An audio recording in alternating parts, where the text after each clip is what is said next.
Hey friends, today we are going to get into the diaphragm portion and how breathing, because everything comes back to breathing, how breathing is related to plantar fasciitis.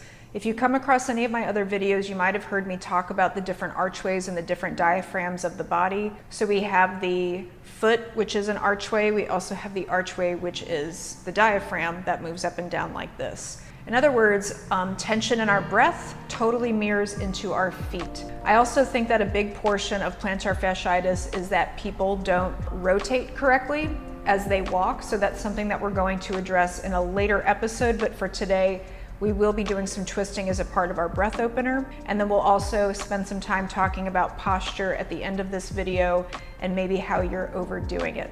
All right, let's get started. For our breath opener, diaphragm opener, I'm just gonna take a hand towel and double fold it longitudinally.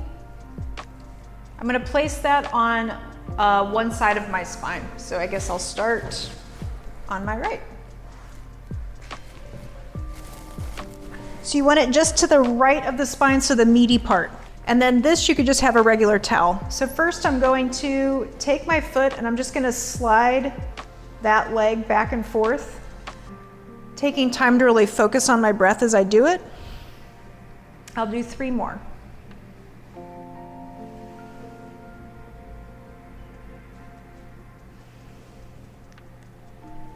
And then I'm gonna have a wide grip here. I always like a single loop. That's gonna be harder on a towel. And then now I'm allowing that arm to pull the weight of the other arm across my body. So I'll do that for 5.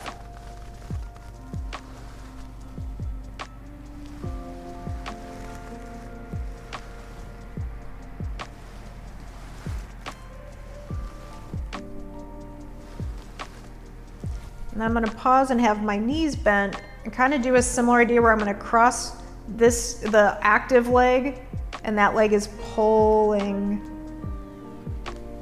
the other leg across my body for 5. If you feel compelled to stick your arms out to the side, that's totally cool.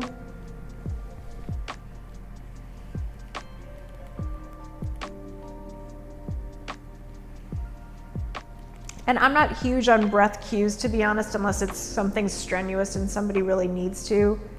I just always say breathe organically because it depends on the side. So then if you take the towel out and if you lay on your side for a brief, on your back for a brief moment,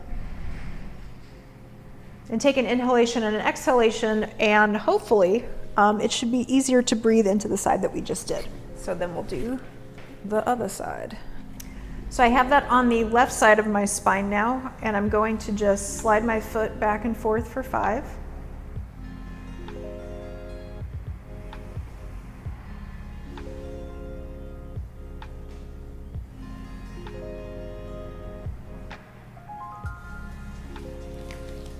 And then getting my TheraBand,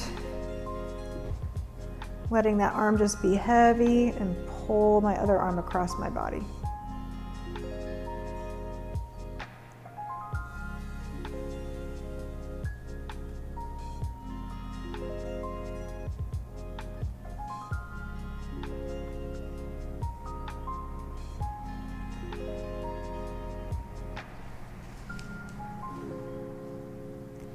And then crossing knee over knee, same idea.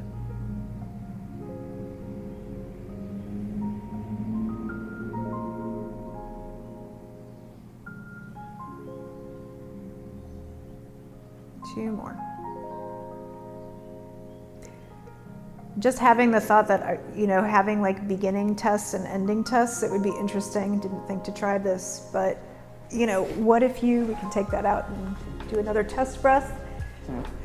Try touching your hands to your toes if that's something that's usually difficult, and then after this if it's easier, because that would be playing into that back fascial line that we've talked about in the previous couple episodes.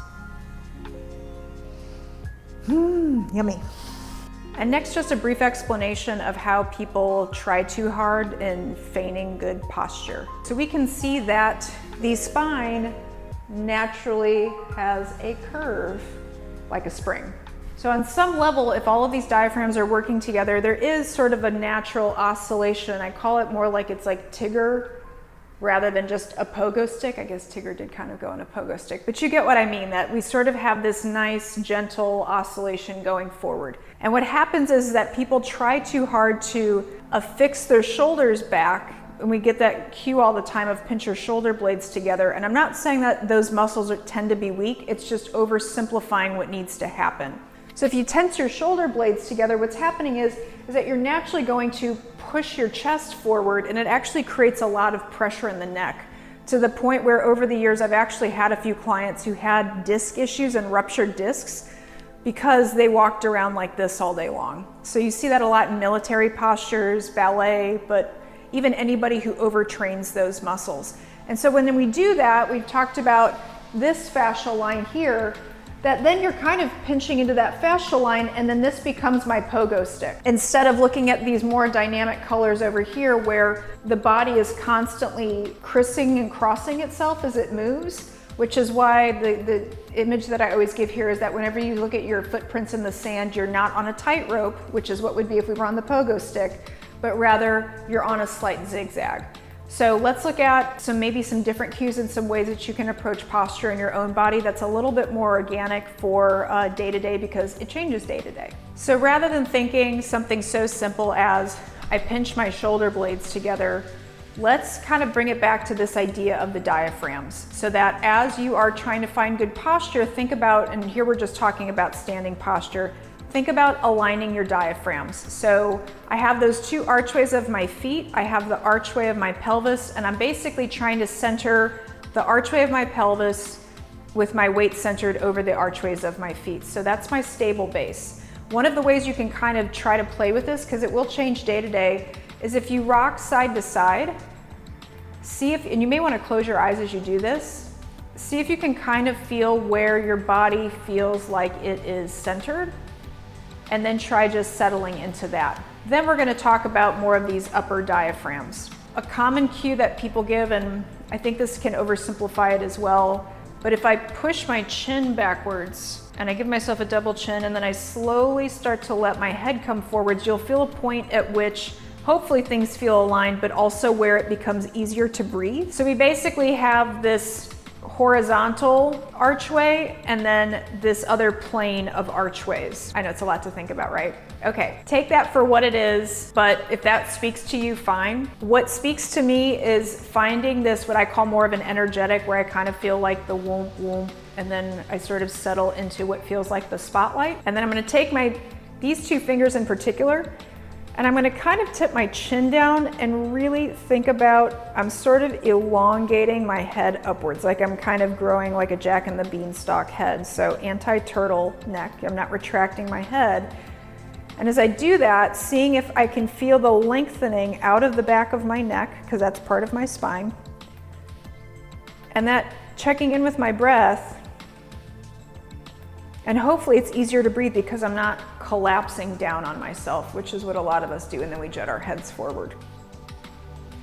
And then when I feel like I have that elongation, I take my hands away and I breathe, and I can kind of feel that idea of the diaphragms, but in a way bigger sense of I'm not trying to micromanage my archways. I just found my center line, I grow taller off of my center line, and then I just go about my breath. And lastly, we're going to look at sitting posture.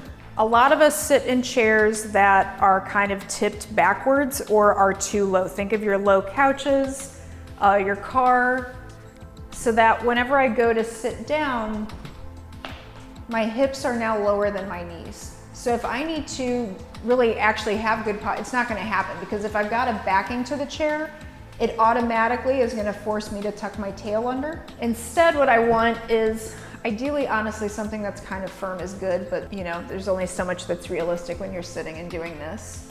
But even here, if I try to even get up from this position, it's going to be really hard for me to get up using my abs. I'm mostly just going to be using my thighs, or I'm going to have this tendency to push off with my hands. Whereas here, and this is a pretty good ratio actually, my hips are higher than my knees, which makes it a lot easier to feel, one, like I'm sitting on my sit bones, so I can pull the flesh of my butt back and I kind of tent out. And then I can even play with what we talked about earlier, sort of this swaying eyes closed, and then where do I feel like my center line is there? And I can still play with exactly what we did earlier, but even just thinking about my diaphragm kind of like lifting and lowering like a balloon, like a floating balloon, or even like a feather floating in the air. So if I face this way, I'm like so. I rock side to side. This is also interesting because then you can tell which side you tend to want to swing to. For me, it's this one. Actually, no, it's this one. And then I settle into what feels normal and connecting my breath through my hands and through my feet. Thanks for watching.